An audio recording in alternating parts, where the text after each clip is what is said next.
Health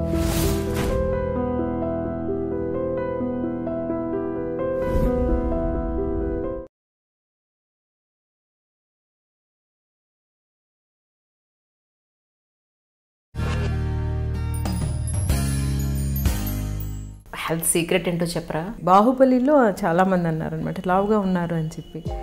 మన ముందు generation కొంచెం ఇట్లా బాధపడడం చూసినందువల్ల నేర్చుకున్న పాఠాలు. మన దగ్గరగా చూసినప్పుడు ఇవాళ చూసినప్పుడు అనిపిస్తుంది మీది చిలక ముక్కండి. మా నాన్నగారు చెప్తూ ఉండేవారు కదా. మీరు 5 years ఉన్నప్పుడే అమ్మని లాస్ అయినప్పుడు, కానీ ఒక్కసారి మీరు మదర్ అయిన తర్వాత ఏదైతే మిస్ అయ్యారని అనిపించింది అక్కడ మీకు ఇది ఇక్కడ అందించినప్పుడు మీకు ఎలా అనిపించింది ఆ ఫీలింగ్? యాక్చువల్లీ నేను మదర్ అయిన తర్వాత మా అమ్మని తలుచుకోవడం కొంచెం అంటే మిస్ అవ్వడం కొంచెం తగ్గింది. నాకు అమ్మ అంతా మా నాన్నగారే.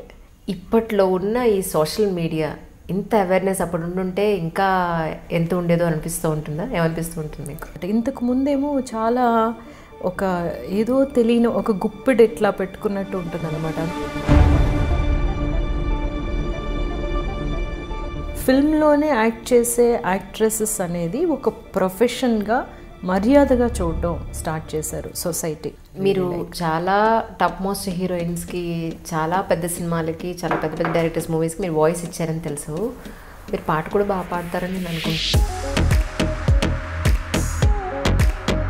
గుణశేఖర్ గారి పిక్చరు సొగసు చూడతరమా అని ఒక పిక్చర్.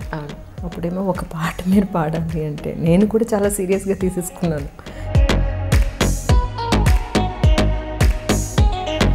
ఎస్పీబీ గారిని తర్వాత ఎప్పుడో ఒక చోట కలిశాను. ఒక్క నెగిటివ్ వార్త రాదు ఆయన దగ్గర నుంచి. నేను యూట్యూబ్లో ఒక వీడియో చూసానండి.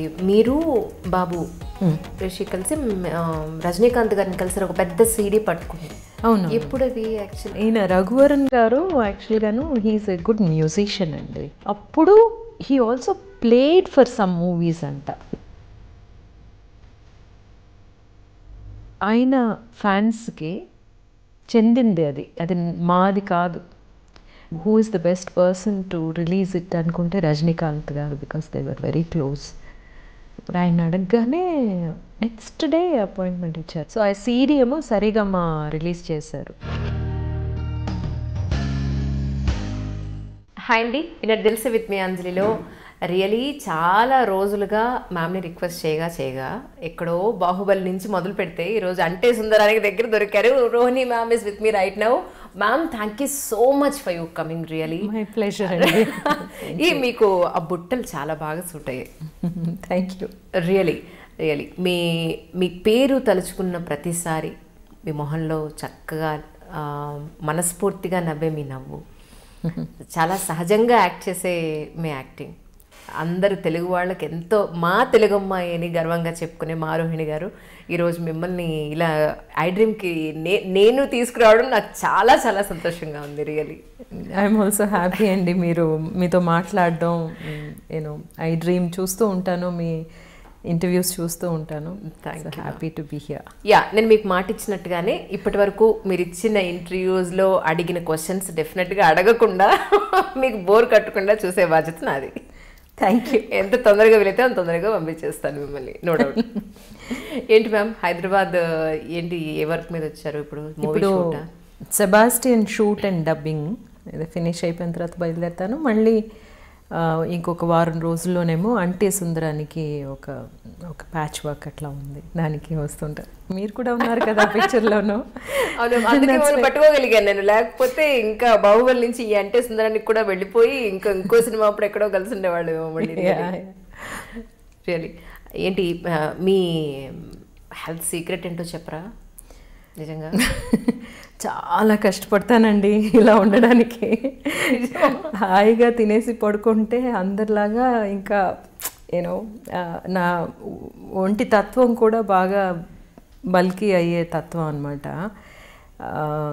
చాలా రెస్ట్రిక్టెడ్గా ఫుడ్ తినడం, తర్వాత ఏమో ఎక్సర్సైజ్ చేయడం. అదేమో అంటే మనం స్క్రీన్ మీద మనల్ని మనం చూసుకుంటున్నప్పుడు అనిపిస్తూ ఉంటుంది కదా ఇంకొంచెం స్లిమ్గా ఉండాల్సింది అని చెప్పి. బాహుబలిలో చాలామంది అన్నారనమాట లావుగా ఉన్నారు అని చెప్పి. ఎందుకంటే నాకు తెలియలేదు అంటే స్లీవ్లెస్ ఉంటుంది ఆ పిక్చర్లో అని. తెలుసుంటే డెఫినెట్గా దానికి రెడీ అయ్యేదాన్ని. ఇంకా టైం లేదు, పైగాను ఒక వారం రోజుల ముందే తెలిసింది. బట్ నెక్స్ట్ స్కెడ్యూల్కి వెళ్ళేసరికి I tone down. So screen మీదకి ఎప్పటికీ ఉండిపోతుంది కదా మనం, we will be revisiting, so many people will be revisiting and it should not be ఆడ్గా ఉండకూడదు అని. అండ్ ఆల్సో హెల్తీగా ఉండడం కూడా కదా, it is healthier to maintain yourself. లేకపోతే కీళ్ళ నొప్పులు వచ్చేస్తూ ఉంటే కొంచెంసేపు కొన్ని రోజులు అయిన తర్వాత లావ్ అయిపోతే చూస్తున్నాం కదా. మన ముందు జనరేషన్ కొంచెం ఇట్లా బాధపడడం చూసినందువల్ల నేర్చుకున్న పాఠాలు. నిజం. నేను మిమ్మల్ని మొన్న దగ్గరగా చూసినప్పుడు ఇవాళ చూసినట్టు అనిపిస్తుంది, మీది చిలక ముక్కండి. ఎవరు చెప్పారా మీకు ఎవరైనా? మా నాన్నగారు చెప్తూ ఉండేవారు కదా. నిజంగా ఎలా ఉన్నారు నాన్నగారు, బాబు ఎలా ఉన్నారు? లేదు, నాన్నగారు he passed away last year. Okay.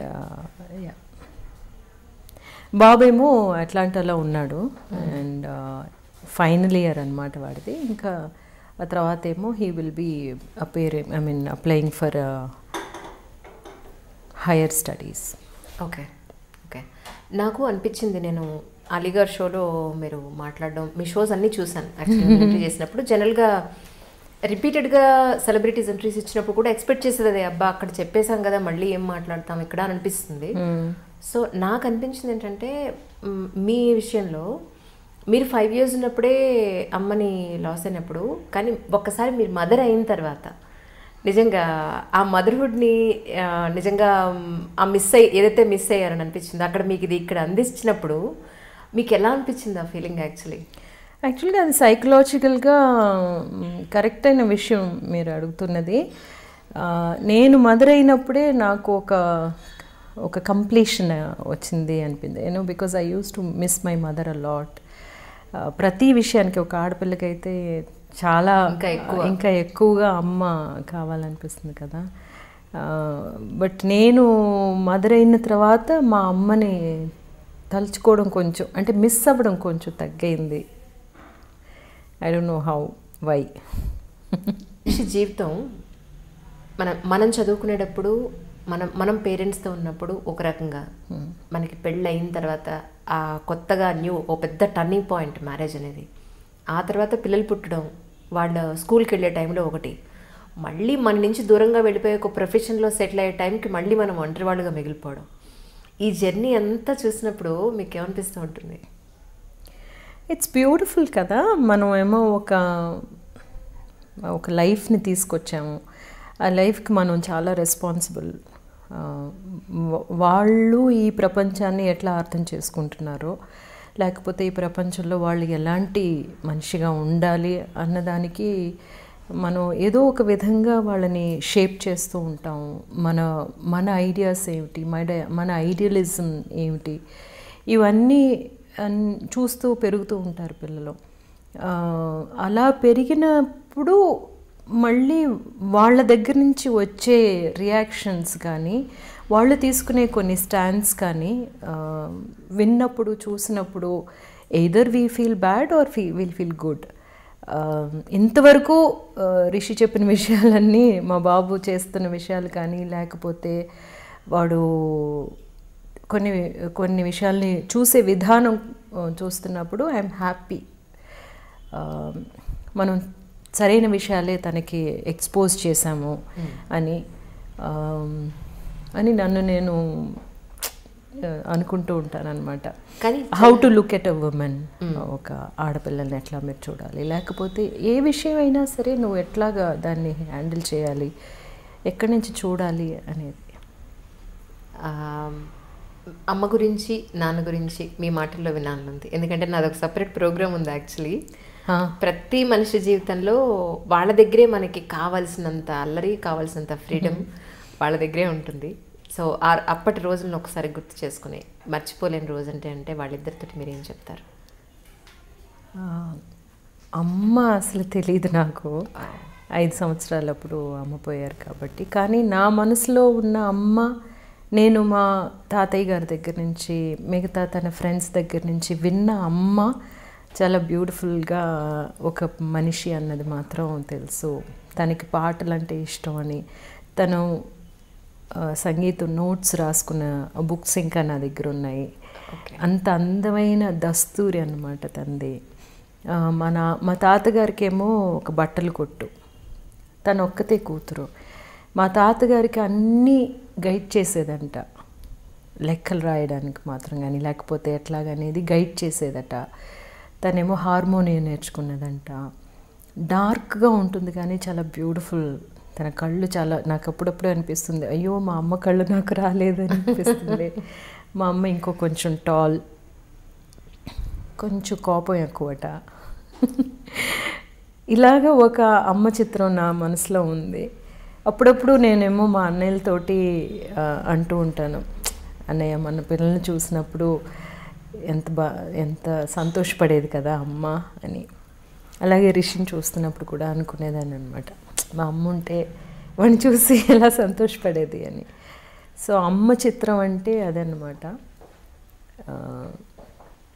నాన్నగారు నాకు అమ్మ అంతా మా నాన్నగారే. సో మా నాన్నగారు నా అల్లరి, నా చిలిపితనం,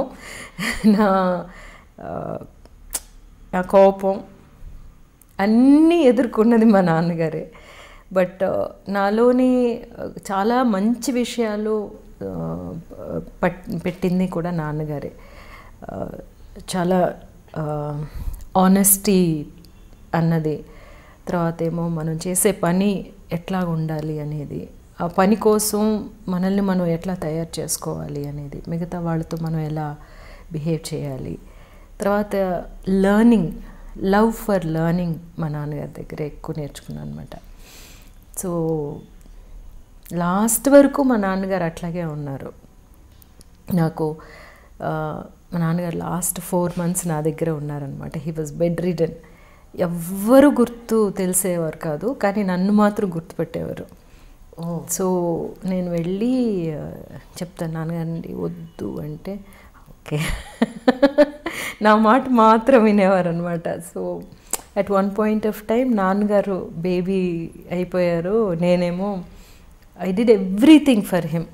లాస్ట్ 4 months నాన్నగారికి స్నానం చేయడం దగ్గర నుంచి, షేవ్ చేయడం దగ్గర నుంచి, తినిపించడం, హెయిర్ కట్ చేయించడం, అంతా 4 months నేను చూశాను నాన్నగారిని. అండ్ అంతవరకు మా అన్నయ్యలు చూశారు. పాండమిక్లోని I had to bring him home అనమాట. అండ్ లాస్ట్ రైట్స్ మా నాన్నగారికి నేనే చేశాను. అవునా? పాండమిక్లో హీ పాస్డ్ అవే. సో మా బ్రదర్స్ ఎవ్వరు రాలేకపోయారు. అవును కదా. So I said I will do it. మా నాన్నగారికి యాక్చువల్గా నేనే అబ్బాయిలాగా ఐ డిడ్ దట్. అప్పుడు ఆ టైంలో మీకు ఎక్కడి నుంచి వ్యతిరేకత రాలేదండి?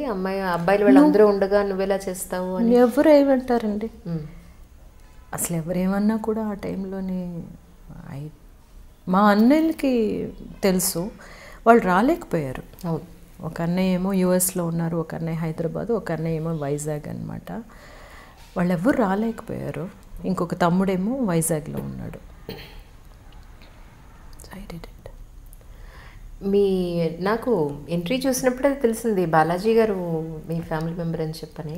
అవునండి. ఆ తర్వాత నేను మీ ఫీచర్స్ కంపేర్ చేయడం మొదలు పెట్టాను. అవును కదా, చాలా ఫీచర్స్ ఉన్నాయి వీళ్ళిద్దరికి అని చెప్పని. అవును. కలుస్తూ ఉంటారండి? అవును. ఇక్కడే హైదరాబాద్లో ఉంటున్నట్టున్నారు కదా బాలాజీ గారు వాళ్ళు. That's really nice. అయితే ఇప్పుడు ఆల్మోస్ట్ మీకు ఎన్నో సినిమాలు చూస్తే 200 సినిమాలు పైగా మీరు చేశారు, బాలనటిగా ఉన్నప్పటి నుంచి యాజ్ ఆన్ టుడే వరకు. ప్రజెంట్ హీరోయిన్స్ ట్రెండ్ కానీ అప్పటి హీరోయిన్స్ ట్రెండ్ కానీ చూసినప్పుడు ఇప్పట్లో ఉన్న ఈ సోషల్ మీడియా ఇంత అవేర్నెస్ అప్పుడు ఉండుంటే ఇంకా ఎంత ఉండేదో అనిపిస్తూ ఉంటుందా? ఏమనిపిస్తూ ఉంటుంది మీకు? సోషల్ మీడియా అనేది ఏమిటండి, యాక్చువల్గా మనం ఏమో ఇంకొంచెం మన వర్క్నేమో ఎక్కువ మందికి తీసుకెళ్తున్నాం అంతే. తర్వాత మన యాక్టివిటీస్ అనమాట. ఇంతకు ముందేమో చాలా ఒక ఏదో తెలియని ఒక గుప్పెడు ఇట్లా పెట్టుకున్నట్టు ఉంటుంది అనమాట. అందువల్ల మనం ఎక్కడికి వెళ్ళినా సరే ఇంకా ఎక్కువ క్రేజ్ ఉండేది. మా గురించి ఆర్టిస్టుల గురించి తెలుసుకోవడానికి ఎక్కువగా వాళ్ళేమో ఆతృత చూపించేవాళ్ళు. అందువల్ల ఎక్కువగా గాసిపింగ్ ఉండేది. బికాజ్ మా దగ్గరికి వచ్చి అడగలేకపోవడం, ఊరికే వాళ్ళ గురించి ఏదైనా రాయడం అన్నట్టు గాసిపింగ్ ఉండేది. ఇప్పుడు యాక్చువల్గా చూసుకుంటే గాసిపింగ్కి ప్లేసే లేకుండా పోయింది, చూసారా? ఎందుకంటే అందరూ అప్డేట్ చేస్తున్నారు. అండ్ ఇంకొక మంచి విషయం ఇప్పుడు జరిగింది ఏమిటి అంటే, ఫిల్మ్లోనే యాక్ట్ చేసే యాక్ట్రెసెస్ అనేది ఒక ప్రొఫెషన్గా మర్యాదగా చూడడం స్టార్ట్ చేశారు సొసైటీ. ఇంతకుముందు అలా ఉండేది కాదనమాట. మేము హీరోయిన్గా నేను చేసినప్పుడు సినిమాలో యాక్ట్ చేస్తున్న వాళ్ళని అంత మర్యాదగా చూడడం అనేది ఫిమేల్ యాక్టర్స్ని ఉండేది కాదు. But we did our work. So మమ్మల్ని చాలా మర్యాదగా చూసేవాళ్ళు. బట్ కొంచెం ఇట్లాగా రాసేవాళ్ళు కదా సొసైటీలో కూడా, మా పిల్లల్ని యాక్టింగ్కి పంపించం అనేవాళ్ళు. ఇప్పుడు అలా కాకుండా మా అమ్మాయి చాలా బాగా డాన్స్ చేస్తుందండి, మీరు ఆ ఫోటోలు చూడండి, she wants to join films అని చెప్తున్న వాళ్ళు చాలామందిని చూస్తున్నాం. So it is also taken as very serious and good place to be at అని. అవును, మీది ఒకటి డబ్బింగ్ అసోసియేషన్కి సంబంధించి మీ స్పీచెస్ కొన్ని విన్నాను. తెలుగు ఎంత చక్కగా ఫ్లూయెంట్గా ప్రాపర్ భాష మీరు మాట్లాడుతున్నారో, తమిళ్ అలాగే మాట్లాడుతున్నారు, అలాగే మలయాళం మాట్లాడుతున్నారు. నేను షాక్ అసలు. నిజం కదా, నా ఇన్స్పిరేషన్ మీరే. నేర్చుకుంటున్నాను ఇప్పుడు ప్లీజ్ ఇలా నేర్చుకోవాలి అని చెప్పని. నెసెసిటీ కదా. ఫస్ట్ ఏంటంటే తమిళనాడులో పెరిగాను, ఎక్స్పోజ్ అయ్యింది, తమిళ్ లిటరేచర్కి బాగా ఎక్స్పోజ్ అయ్యాను. సో అందువల్ల బాగా ఇంట్రెస్ట్ కూడా ఉంది లిటరేచర్లో. అందువల్ల ఏమో ఎక్కువగా చదవడం, రాయడం అని. మలయాళం ఏమో నేను చాలాసార్లు చెప్పినట్టు ఫస్ట్ ఆ పిక్చర్ స్టార్ట్ చేసినప్పుడే, యాక్ట్ చేయడం స్టార్ట్ చేసినప్పుడే మా నాన్నగారేమో రాయడం, చదవడం నేర్పించారు కాబట్టి మలయాళం బాగా ఫ్లూయెంట్ అయ్యిందనమాట. సో బేసికల్గా నాకు లాంగ్వేజెస్ అంటే చాలా ఇంట్రెస్ట్. అగైన్ యూనో మా నాన్నగారు చెప్పడం, ఏ భాష మాట్లాడినా అది కరెక్ట్గా మాట్లాడాలి, లేకపోతే తెలుగు నువ్వేమో తమిళనాడులో ఉంటున్నాము, మనము ఇన్ని సంవత్సరాలుగా తమిళ్లో ఒకలాగా మిక్స్ అయ్యి మాటలు వస్తాయి కదా, అలా వస్తే మా నాన్నగారు అంతే. అసలు తమిళ్ స్పీచ్ ఎవరైనా వింటే అసెంబ్లీలో జయలలిత గారు మాట్లాడిన భాష మీరు మాట్లాడింది అంటే నాకు తెలియదు కదా భాష, కంపేర్ చేసుకుంటే ఆవిడ కన్నడిగా కదా, అయినా కూడా తెలుగు మంచి లాంగ్వేజ్ మీరు మాట్లాడారు అనిపించింది, ప్రాపర్ తమిళ్ మాట్లాడారు అనిపించింది నిజంగా. ఐ లైక్ తమిళ్ అండి, తమిళ్ లిటరేచర్ ఆల్సో. మీరు చాలా టాప్ మోస్ట్ హీరోయిన్స్కి, చాలా పెద్ద సినిమాలకి, చాలా పెద్ద పెద్ద డైరెక్టర్స్ మూవీస్కి మీరు వాయిస్ ఇచ్చారని తెలుసు. మీరు పాట కూడా బాగా పాడతారని నేను అనుకుంటాను. పాటలు పాడను అదొక్కటి అన్నమాట నాకు తెలియని విషయం. చాలామంది మ్యూజిక్ డైరెక్టర్స్ అట్లాగా అనుకుని మోసపోయారనమాట. మన భరద్వాజ్ గారు మ్యూజిక్ డైరెక్ట్ చేసిన గుణశేఖర్ గారి పిక్చరు సొగసు చూడతరమా అని ఒక పిక్చరు, ఇంద్రజ గారు, అందులోనేమో గుణశేఖర్ గారు నేనే తనకి డబ్ చేస్తున్నానని డిసైడ్ చేశారనమాట ఇంద్రజకి. అప్పుడేమో ఒక పాట మీరు పాడాలి అంటే నేను కూడా చాలా సీరియస్గా తీసేసుకున్నాను. ఏదో మనల్ని పాడేయమంటున్నారు, పాడేద్దామని చెప్పి వెళ్ళి పాడితే ఎస్పీబీ గారిని తర్వాత ఎప్పుడో ఒక చోట కలిశాను. ఆ పాట నువ్వు పాడావు కదా అన్నారు. బికాస్ మార్చేశారనమాట నాది విని. తర్వాత సుజాత గారి చేత పాడించేశారు. ఓకే, నేను అన్నాను నాకు పాడడం రాదండి, నన్ను ఎందుకు ఇలా తీసుకొచ్చి అంటే, బాలుగారేమో that's the greatness of that man కదా, అసలు ఒక్క నెగిటివ్ వార్త రాదు ఆయన దగ్గర నుంచి. ఆయన ఇంకా ట్రై చేస్తే బాగానే వస్తుంది. Let me see sir. Yeah, so పాట పాడమని మాత్రం డెఫినెట్గా నేను తమిళ్లో పాటలు రాస్తాను, అవును, కానీ పాట పాడడం తెలుగులో కూడా ఒక ప్రయత్నం చేయాలి అని చెప్పి అనుకుంటున్నాను. ఒక పాటకేమో ఏఆర్ రెహమాన్ గారి ఒక పాటకి 4 లైన్లు రాశానమాట. ఎవరి చేతనైనా సరే అది పాడించి రెహమాన్ గారికి పంపిద్దాం, చూడండి నేను రాయగలను అని. మీలో ఇంకా నాకు మీ చిన్నప్పటి ఆ చిన్నపిల్ల తత్వం నాకు ఇంకా కనిపిస్తుంది మీలో, మీ స్మైల్లో. కానీ రియలీ కానీ నేను ఒకటి మిమ్మల్ని కలిసిన అతి తక్కువ టైంలో నేను ఒక లక్షణం గుర్తించానండి. You are very very sincere. జనరల్గా మేము రోజుకి 40 కాల్స్ చేసి 40 మంది గెస్ట్లను ఫాలో అప్ చేసి వాళ్ళు ఊళ్ళలో లేకపోతే మీరు హైదరాబాద్ వస్తే కొంచెం చెప్పండి, ఎందుకంటే వాళ్ళు ఎప్పుడు వస్తారో తెలియదు కదా మాకు. మధ్య మధ్యలో ఫోన్ చేసినా ఇరిటేట్ అయ్యే అవకాశం ఉంటుంది. ఓన్లీ వాట్సాప్ ఒకటి భగవంతుడు ఇచ్చాడు, దాని అలా అద్భుతంగా వాడుకుంటున్నాం అనమాట. కానీ మీకు దొరికిన కాస్త టైంలోనే ఇంటిమేట్ చేయడం అనేది నిజంగా it shows your sincerity and your transparency. Very few people అండి లైక్ దట్, నిజంగా వెరీ ఫ్యూ పీపుల్. అంటే మీరు మీ టైం స్పెండ్ చేసి అడుగుతున్నారు కదా అంజలి గారు, ఇప్పుడు మనకి కుదిరితే చేద్దాము లేకపోతే లేదు అని చెప్పాలి. సో నేనేమో చేద్దాము అనుకున్నాను, ఎప్పుడైనా ఒకసారి ఇట్లా కూర్చొని మాట్లాడడం బాగుంటుంది కదా అని. ప్రేక్షకులకేమో మనం ఇంకొకసారి మీట్ అయినట్టు అవుతుంది కదా. ఓన్లీ త్రూ ఇంటర్వ్యూస్ మనం ఎవరు అనేది వాళ్ళకి తెలిసే ఒక ఛాన్స్ దొరుకుతుంది. నిజం నిజం. నేను యూట్యూబ్లో ఒక వీడియో చూసానండి, మీరు బాబు రిషి కలిసి రజనీకాంత్ గారిని కలిసి ఒక పెద్ద సీడీ పట్టుకుని. అవును. ఎప్పుడు అది యాక్చువల్లీ? అది యాక్చువల్గా ఆల్ ఇన్ తమిళ్, నాకు తెలియదు కదా, అందుకని తెలుగులో అడుగు. ఈయన రఘువరన్ గారు యాక్చువల్గాను హీఈస్ ఎ గుడ్ మ్యూజిషియన్ అండి. ఆయనేమో ముందు before he started working in films, acting in movies, ఆయన చెన్నై వచ్చినప్పుడు అంతకు ముందే ఒక బ్యాండ్ ఒకటి ఉండేదన్నమాట కోయంబత్తూరులోని. He use to play guitar. ఆయనను రాజా గారును ఒకే మాస్టర్ దగ్గర, ధనరాజ్ మాస్టర్ దగ్గర గిటార్ నేర్చుకున్నారనమాట. అప్పుడు he also played for some movies అంట. అంటే 200 రూపాయలు ఇస్తారు కదా వెళ్ళి మ్యూజిషియన్స్కి, అట్లాగా. Okay okay okay. ఆయనకి బేసికల్గా ఏంటంటేనండి, మ్యూజిక్ ఇస్ హిజ్ లైఫ్. ఎప్పుడూ అంటూ ఉండేదాన్ని అనమాట, యూ షుడ్ డూ సంథింగ్. అప్పుడేమో లాస్ట్ ఇయర్స్లో ఏం చేశారంటే he wrote some songs and recorded at his home. ఆయనే పాడి ఆయనే రాసి అంత. It was suppose to be one international album, music album. So అది హీ పాస్డ్ అవే అండ్ ఆ మెటీరియల్ నా దగ్గర ఉంది. It was unfinished. బట్ ఆయన ఏం చేసేవారంటే ఇదంతా ఒక రఫ్ ట్రాక్ అనమాట. Then he would have done the proper track in the studio, live అంతా చేసేవారు. బట్ దానికి లేకపోయేసరికి so I said I have to release this. ఇది రిలీజ్ చేసి ఆయన ఫ్యాన్స్కి చెందింది అది, అది మాది కాదు. మా దగ్గరే ఉంటే అది అట్లాగే పోతుంది కదా. Then who is the best person to release it అనుకుంటే Rajinikanth garu, because they were very close. అప్పుడు ఆయన అడగగానే నెక్స్ట్ డే అపాయింట్మెంట్ ఇచ్చారు. నేను రిషిని యూ హ్యావ్ టు కమ్. వాడు చాలా పబ్లిసిటీ షై యాక్చువల్గా, అస్సలు ఫోటో తీసుకోవడానికి రాడు.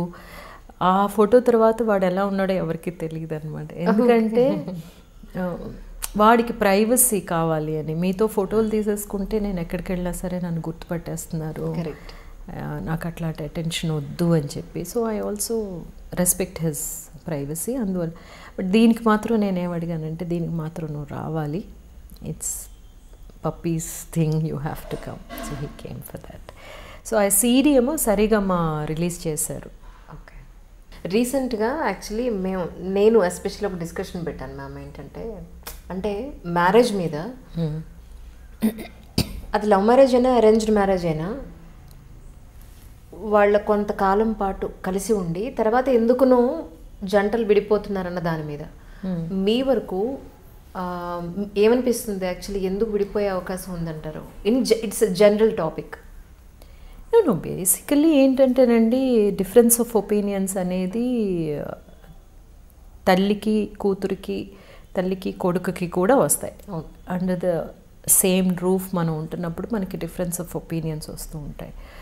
అట్లా వచ్చినప్పుడు అవి సాల్యుబుల్ కాదు అనుకున్నప్పుడు, ఇఫ్ ఇట్ క్యాన్ హ్యాపెన్, మనమేమో కంపాటబిలిటీ చూసుకుని తర్వాత ఏమో రెజల్యూషన్ వచ్చి we want to be together అన్న ఒక స్టేజ్ నుంచే కదా అందరూ, because we start life together to be together. ఎప్పుడు విడిపోవాలి, ఎట్లాగో ఒక సినిమా తీస్తున్నప్పుడు ఇది ఫ్లాప్ అవ్వాలి అనుకుని కాదు కదా తీసేది. ఒక ప్రతి పిక్చర్ చేస్తున్నప్పుడు అది హిట్ అవ్వాలని అనుకుంటాం. ఈ పిక్చర్ కూడా హిట్ అవ్వాలని అందరూ స్టార్ట్ చేస్తారు, కానీ మధ్యలో ఒక్కొక్కసారి ఫ్లాప్ అవుతుంది. ఆ ఫ్లాప్ అయిన ఫిల్మ్నేమో మరీ కూర్చుని దాంతోటే మనం మింగలేక కక్కలేక ఉండకుండా ఒక మర్యాద, ఒకరికొకరు రెస్పెక్ట్ ఇచ్చుకోవడం అన్నమాట. మనకి మనం రెస్పెక్ట్ ఇచ్చుకోవడం మోస్ట్ ఇంపార్టెంట్ నాకు అనిపిస్తుంది. ఎందుకంటే మనకు ముందున్న జనరేషన్ ఏమో ఏమిటి మనకి ఎగ్జాంపుల్స్ ఉన్నాయంటే పిల్లల కోసం, అవును, సొసైటీ కోసం, లేకపోతే ఆస్తుల కోసం విడిపోకుండా ఉండడానికి. బట్ ఇక్కడ మనకి ఉండేది వన్ లైఫ్. ఇందులో మనకి ప్రశాంతంగా ఉండేటట్టు జీవించలేకపోతే and what are you living for అన్న ఒక సిచ్యువేషన్ వచ్చినప్పుడు మనకి మనం ఇచ్చుకునే ఒక మర్యాద అని అనిపిస్తుంది. ఇప్పుడు అట్లా విడిపోయినందువల్ల ఏమైనా అయిపోతుందా అంటే ఏమీ కాదు.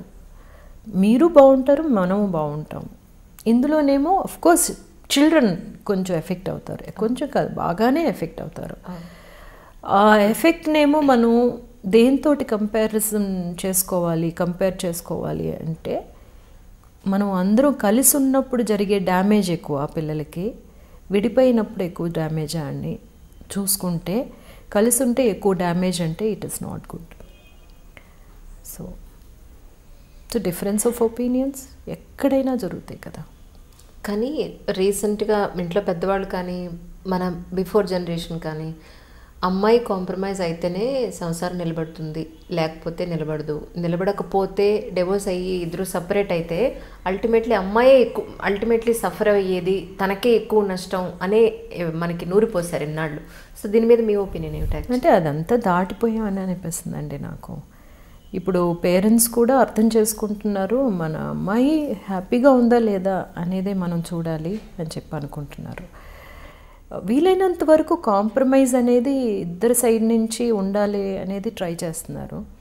కాంప్రమైజ్ ఎందువల్ల ఉండాలంటే వాళ్ళ కోసమే ఉండాలని ట్రై చేస్తున్నారు. అందరూ ఓకే వెంటనే విడిపోతున్నారు, కమ్ లెట్స్ గో అని ఎవ్వరూ అంటలేదు. వాళ్ళు కూడా ఆ డెసిషన్స్ తీసుకోవట్లేదు అట్లాగా. ఇప్పుడు ఎవరైనా సరే don't take a decision okay come let's get divorced అని కాదు కదా. ట్రై చేసి ఇంకా it's too much for us to take అని అనుకున్నప్పుడు then something like that happens.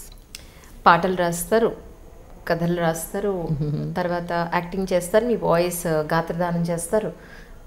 ఇవన్నీ పక్కన పెడితే మీ డైరెక్షన్ డిజైర్ ఎంతవరకు వచ్చింది? ఫిల్మ్ ఏమో యాక్చువల్గా రేపు నేను ముంబై వెళ్తున్నాను. కొంచెం మధ్యలోనేమో ఒక ఫినాన్షియల్ రీజన్స్ వల్ల పిక్చర్ ఏమో ఇంకా ఫినిష్ అవ్వకుండా ఉంది. ఈ next week I'm taking first copy of my Tamil film which I directed అనమాట, అప్పావిన్ మీసై అని చెప్పి. So Resul Pookutty is doing the sound designing. Okay. So రేపేమో ముంబై వెళ్తున్నాను. ఓటీటీ వచ్చినందువల్ల ఇంకొంచెం ఆపర్చునిటీస్ అవును ఉన్నాయి కాబట్టి, అవకాశాలు ఉన్నాయి కాబట్టి ఇప్పుడు ఇంకొంచెం తొందరగా తీసుకొచ్చేయచ్చు. తర్వాత నెక్స్ట్ ఫిల్మ్ ప్లాన్ చేయాలి అని. తెలుగులో చేసే అవకాశం ఉందండి? తెలుగులో చేస్తానండి, డెఫినెట్గా తెలుగులో చేస్తాను. ఇప్పుడు మీరు చెప్పిన తమిళ్ పేరు తెలుగులో ట్రాన్స్లేట్ చేస్తే నాన్నగారి మీసం. ఓహో, మీ నాన్నగారికి ఉండేదే మీసం? No, it's not that. అంటే ఫిజికల్ కాదు. ఓకే. అంటే మన నాన్నగారి క్వాలిటీస్ అని చెప్పుకోవచ్చు, లేకపోతే మా నాన్నగారు మనకి చెప్పించిన పాఠాలు అనుకోవచ్చు, అన్నీ ఉంటాయి అన్నమాట. అందులో మీ నాన్నగారికి సంబంధించిన ఇన్పుట్స్ ఏమన్నా వెళ్ళిన అవకాశాలను కనపడ్డాయా మీకు? అంటే యాక్చువల్గా story is about something else అనమాట అండి. ఒక తెలుగు అబ్బాయికి జరిగిన ఒక విషయమే పేపర్లో చదివాను. ఆ పేపర్లో చదివిన సంభవం it was very very touching. So అది బేస్ చేసుకుని స్టోరీ రాస్తున్నప్పుడు, బ్యాక్ స్టోరీ రాస్తున్నప్పుడు మనం లైఫ్లో మనకి ఏది ఇన్ఫ్లుయెన్స్ అయిందో అదే కదా మనకి యాక్చువల్గా వస్తుంది వెన్ వీఆర్ క్రియేటింగ్. అలాగా వచ్చిన విషయం అనమాట. అఫ్కోర్స్ అదే టైంలోనేమో Rishi lost his dad in a very young age. So వాడిది చూస్తున్నాను కదా, how he misses his dad అనేది. సో ఐ థింక్ అది బ్యాక్గ్రౌండ్లో అన్నీ ఉన్నాయనుకుంటాను. రాసినప్పుడేమో అట్లాగా ఒక ఫాదర్స్ క్యారెక్టర్ చాలా స్ట్రాంగ్గా వచ్చింది. మనం ఎప్పుడూనేమో అమ్మ ప్రేమని, అమ్మ మీద ఉండే ఆ సెంటిమెంట్ ఎక్కువగా మనం మాట్లాడుతూ ఉంటాము. కానీ మన నాన్నగారి ధైర్యం కానీ, మన నాన్నగారి చేయి పట్టుకుని మనల్ని తీసుకెళ్ళిన ఆ ఒక చేయూత కానీ మనం ఎక్కువగా మాట్లాడం. వాళ్ళు మాట్లాడరు, మనం ఎక్కువగా మాట్లాడం. ఎందుకో ఇది ఇలా పెడదాం అనిపించింది అనమాట. కానీ బాగుంది కదా, ఇప్పటివరకు రాలేదు నాన్నగారు మీసం అని. That's really nice. కానీ మీలో ఇంకొకటి ఏంటంటే జనాల్లో ఒక అవేర్నెస్ తీసుకురావాలి. అది హెల్త్ పాయింట్ ఆఫ్ వ్యూలో కానీ, లేదా ఎంపవర్మెంట్ పాయింట్ ఆఫ్ వ్యూలో కానీ, లేదంటే ఒక ఓటు హక్కు గురించి కానీ వాళ్ళకి ఏదైనా చెప్పాలనే తాపత్రయం మీలో నేను చూశాను. సో దీనివల్ల మన ఇంట్లో వాళ్ళు కానీ, మనకు తెలిసిన వాళ్ళు కానీ, ఈవిడ పిచ్చేమిటి మనం చెప్తే వాళ్ళు అన్న వింటారా, ఈవిడ కంఠశోష తప్ప అని అనేవాళ్ళే కూడా ఉన్నారు. సో మీ వరకు ఎలాంటి సొసైటీని చూస్తున్నారు బయట?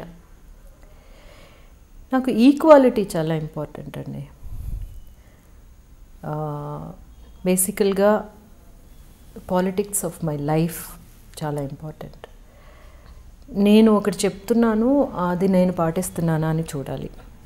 నన్ను చుట్టూ ఉండే వాళ్ళతోటి నేను అలాగే ఉంటున్నానా అని చూడాలి. నాకు అలాగే జరుగుతుందా లేదా అని చూడాలి. ఇదేమో ఒక పరిధి. ఈ పరిధిలోనే మనం ఉండిపోవట్లేదు.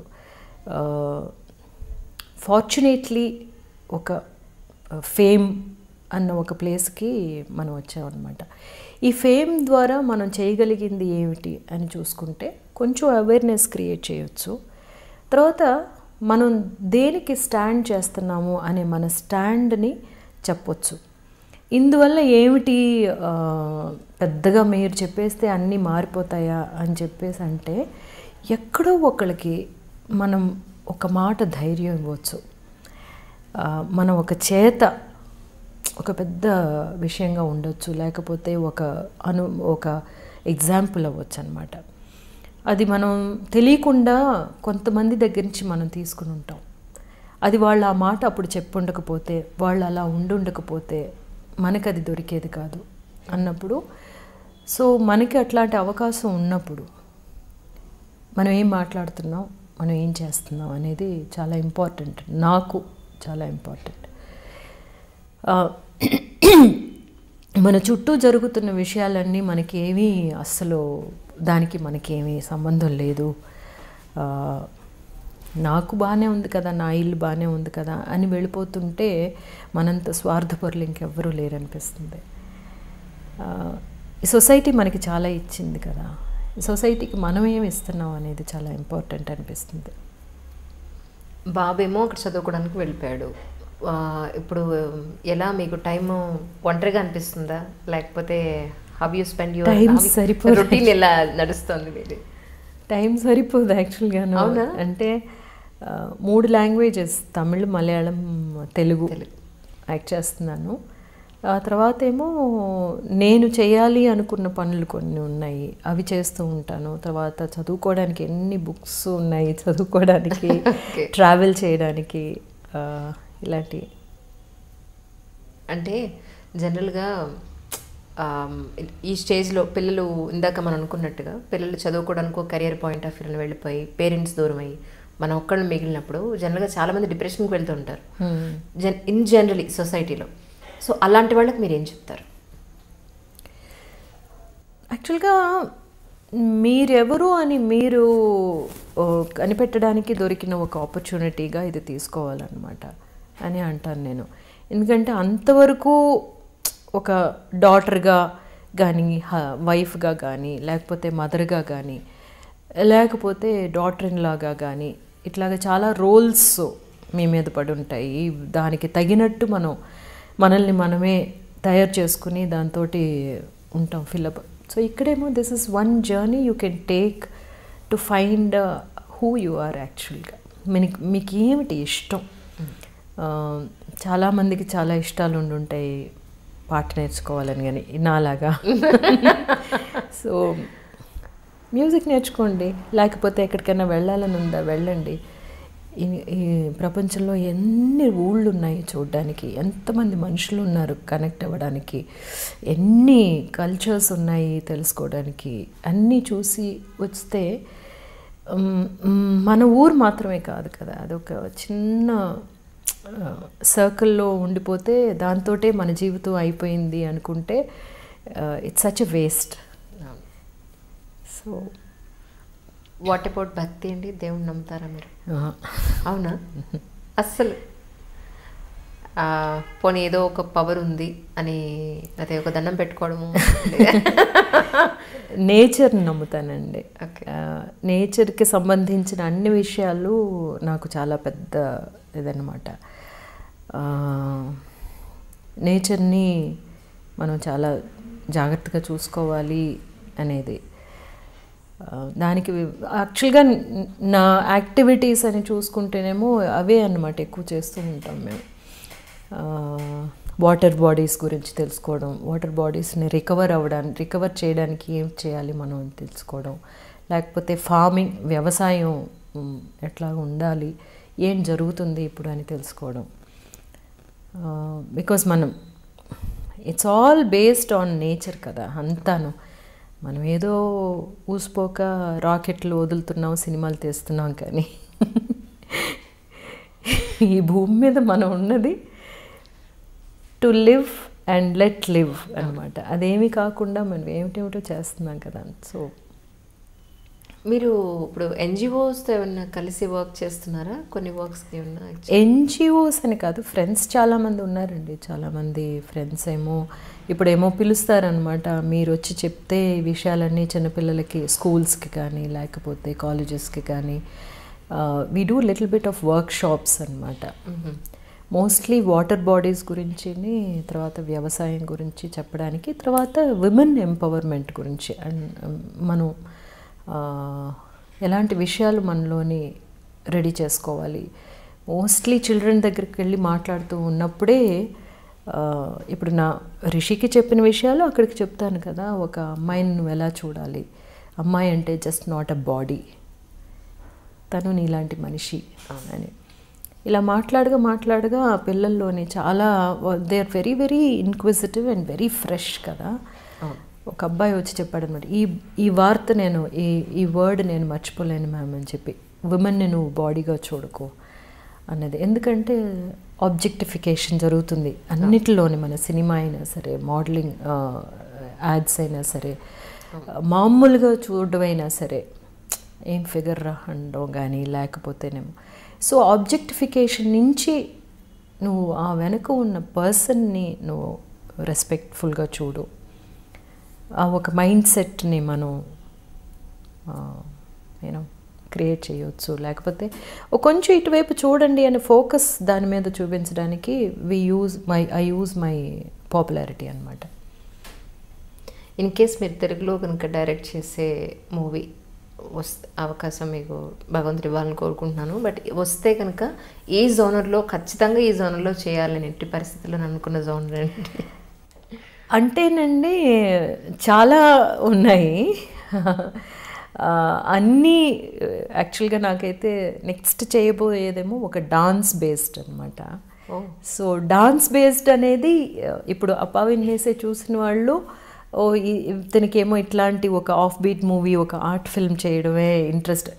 మనం మాట్లాడే విషయాలు కూడా అలా ఉంటాయి, మనకి నచ్చిన ఫిల్మ్స్ కూడా అలా ఉంటాయి కాబట్టి. బట్ యాక్చువల్గానేమో సినిమా అనేది అన్నీ కలిసిన ఒక మీడియం కదా. So we also have to entertain.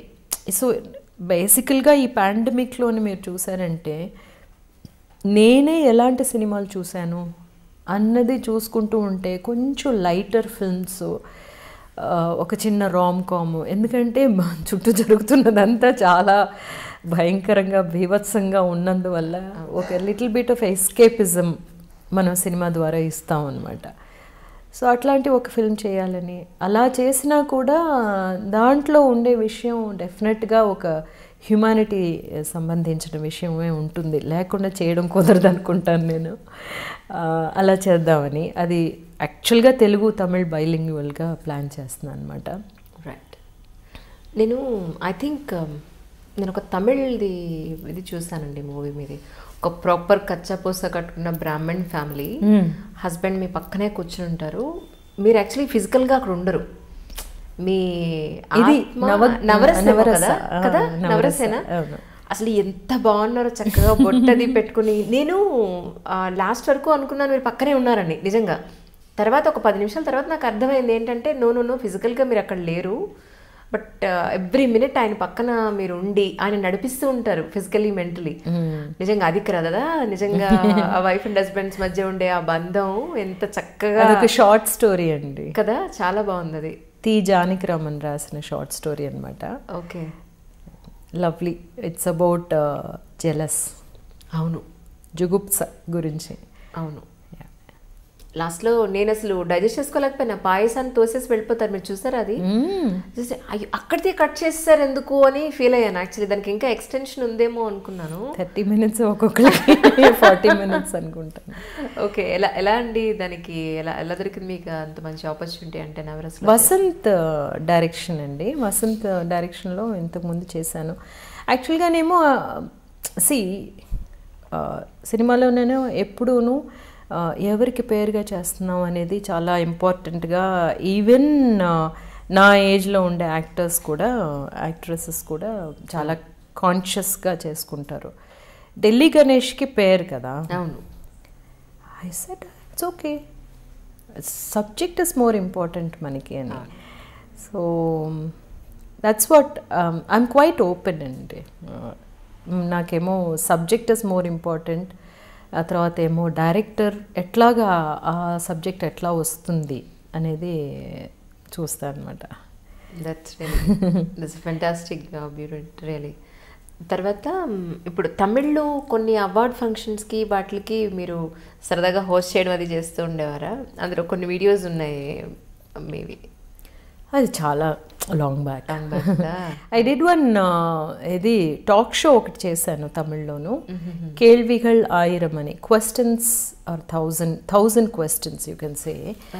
అదేంటంటే ఎవ్రీడే ఇష్యూ తీసుకుని మాట్లాడతాం అనమాట. ఇప్పుడు పాలల్లో కల్తీ ఉందా, లేకపోతే కల్తీ దేనిలో అంత ఉంది, బంగారం ఏమో 22 క్యారెట్ అని అమ్ముతూ ఉంటారు, అది నిజంగానే 22 క్యారెటా? అట్లాగా స్టార్ట్ చేసి మనం తాగే మంచినీళ్ళు నిజంగానే మంచినీళ్ళ, ఎక్కడి నుంచి వస్తున్నాయి ఏమిటి. సో అది ఒక్కొక్క రోజు ఒక్కొక్క టాపిక్ తీసి దాన్ని సంబంధించిన వాళ్ళని అందరినీ పిలిచి ఎక్స్పర్ట్స్ని పిలిచి మాట్లాడతాం అనమాట. It was a live show. Ya it was a live show inspired from Mudhalvan అని నాయకుడా, తెలుగులో వచ్చిందా లేదా తెలియదు నాకు, రఘువరన్ గారు అది కదా అందులోని. Arjun was the hero, Raghuvaran గారు ఏమో చీఫ్ మినిస్టర్ చేశారు కదా. అవునవును. మనీషా ఒకే ఒక్కడు. ఆ పిక్చర్లోనమాట. సో అక్కడి నుంచి సో లైవ్ చేయాలి అని విజయ్ టీవీ చేశారు అప్పుడు. It was quite interesting. కొంతమంది సామియార్లని బాబాల్ని కూర్చోబెట్టి చాలా ఇబ్బందికరమైన క్వశ్చన్స్ అడిగి, ఆ తర్వాత ఏమో వాళ్ళు అయిపోయిన తర్వాత ఎయిర్ చేయకూడదు అని మాకేమో అల్టిమేటం ఇచ్చేస్తే అయిపోయిందండి, వెళ్ళిపోయింది. ఇట్లాంటి చాలా తమాషాలు జరిగాయి. Okay. So right now TV shows ఏం చేయలేదు? టీవీ షో ఏం చేయలేదు. Takes up lot of time కదా. ఇప్పుడు మనం కరెక్ట్గా ఎవ్రీ వీక్ అంటే every week we have to be there. So that's really అండి. ప్రజెంట్ తెలుగులో ఏమేం చేస్తున్నారు అంటే ఏం చెప్తారు? తెలుగులో something really exciting is happening. ఇదేమో ఎప్పుడు చెప్తూనే ఉంటాను అనుకున్నా, because directors giving me such beautiful and lovely exciting characters. Ante Sundaraniki writer Padma Bhushan and Sebastian which I finished right now. ఇంకొక 2 పిక్చర్స్ ఇంకా పేరు పెట్టలేదు. ఓకే. ఈ 2 తెలుగులో 2020 అంటే సుందరానికి ఇప్పుడు రిలీజ్ అయిపోతుంది కదా, ఇంకొక 2-3 monthsలో రిలీజ్ అవుతుంది అనుకుంటాను. సెబాస్టియన్ ఐ థింక్ ఈ మంత్ రిలీజ్ చేస్తున్నారు, ఎండ్ ఆఫ్ ఫెబ్ రిలీజ్ చేస్తున్నారు. అంటే సుందరానికి దాంట్లో నరేష్ గారు మీరు పేరు యాక్చువల్లీ ఆ ఫంక్షన్కి ఎంటర్ అయ్యేటప్పుడు నేను రివీల్ చేయకూడదేమో. మీరు సార్ ఇచ్చిన ఎక్స్ప్రెషన్ మామూలుగా లేదు అందులో. అంతకు మీద చెప్పకండి కదా. నిజంగా అది ఆ సీన్ అయిన తర్వాత రిపీటెడ్గా గుర్తొచ్చి ఎంత నవ్వుకున్నాను. అబ్బా ఏం ఇచ్చారు ఎక్స్ప్రెషన్ ఇద్దరికి, ఇది కదా సీనియారిటీ అంటే అసలు అనిపించింది నిజంగా. లేదు, మనకి అట్లాంటి ఆపర్చునిటీస్ ఇస్తున్నారు కదా డైరెక్టర్స్, అట్లాంటి సిచ్యువేషన్స్ మీరు ఇట్లా ఉండాలి, అందులో మనల్ని పడేస్తే. Especially Vivek is like really good. It was so good working with him because చాలా క్లారిటీ ఉంది, ఏం కావాలి అన్నది తనకు తెలుసు అనమాట, తీసుకోవడం తెలుసు బాగాను. It's going to be one movie where ఏంటి నేను అన్నట్టు అబ్బా కొంచెంసేపు హాయిగా నవ్వుకుందాం అనుకుంటే అంటే సుందరాన్ని తీసి చూసుకోవచ్చు. రియలీ మీరు చెప్పినట్టు తెలుగులో మీకు చాలా మంచి ఆపర్చునిటీస్ ఇప్పుడు రైట్ నా వస్తున్నాయి. ఇంకా ఎన్నో సూపర్ ఆపర్చునిటీస్ రావాలి. మీ బ్యూటీ ఇలాగే ఉండాలి, ఎప్పుడు ఇదే ఆరోగ్యంతో చక్కగా ఆయుర ఆరోగ్య ఐశ్వర్యాలతో ఉండాలని ఐ డ్రీమ్ నుంచి మేము అంతా మనస్ఫూర్తిగా కోరుకుంటున్నాం. ఇవి మిమ్మల్ని ఇబ్బంది పెట్టిన ఎక్కువసేపు కూర్చోబెట్టి. Thank you so much. Thank you ma'am, my pleasure. Thank you. Hi, నేను మీ Rohini. Please subscribe to I dream. Hi, this is Isha Chavla. This is Manara Chopra. Hi, this is Kartikeya. నేను డైరెక్టర్ తేజ అని. Press the bell icon for more updates. For more such videos, please subscribe to iDream. For more videos, please subscribe to iDreams. For more videos, please subscribe to iDream. And you're watching iDream Media. Please like, share and subscribe to the channel. And don't forget to subscribe to iDream. Please subscribe iDream Media. Do subscribe to iDream. Subscribe to iDream Media. Do subscribe to iDream Media. Don't forget to subscribe. Click on the button below. Don't forget to subscribe to iDream.